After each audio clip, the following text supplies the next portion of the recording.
अस्सलाम वालेकुम, आप देख रहे हैं पीए न्यूज एचडी और मैं हूं आपके होस्ट सादिया बतूल।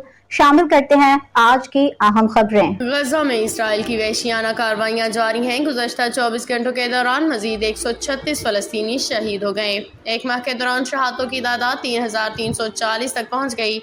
इसराइल की जानिब से गजा को तबाह बर्बाद करने का सिलसिला जारी है।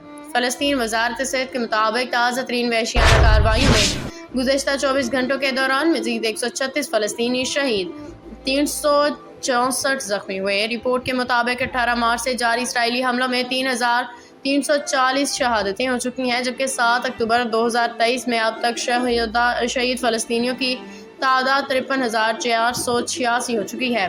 फ़लस्तीनी वज़ारत सेहत के मुताबिक 19 माह से जारी हमलों में 1,51,398 फ़लस्तीनी ज़ख्मी हो चुके हैं। रिपोर्ट के मुताबिक शहदा और ज़ख्मियों में बड़ी तादाद बच्चों और ख़वातीन की है। वाज़ेह रहे कि तबाह हाल गजा के शहरी इंतहाई मुश्किल सूरत हाल से दो चार हैं, जहाँ उन्हें पानी और खाने की अशिया भी दस्तयाब नहीं है। इसराइल ने इंतहाई कम मिकदार में खाने पीने की अशिया गजा जाने की इजाज़त दी है। न्यूज स्टूडियो से अब तक के लिए इतना ही। मजीद खबरों और अपडेट्स के लिए देखते रहिए पीए न्यूज एचडी।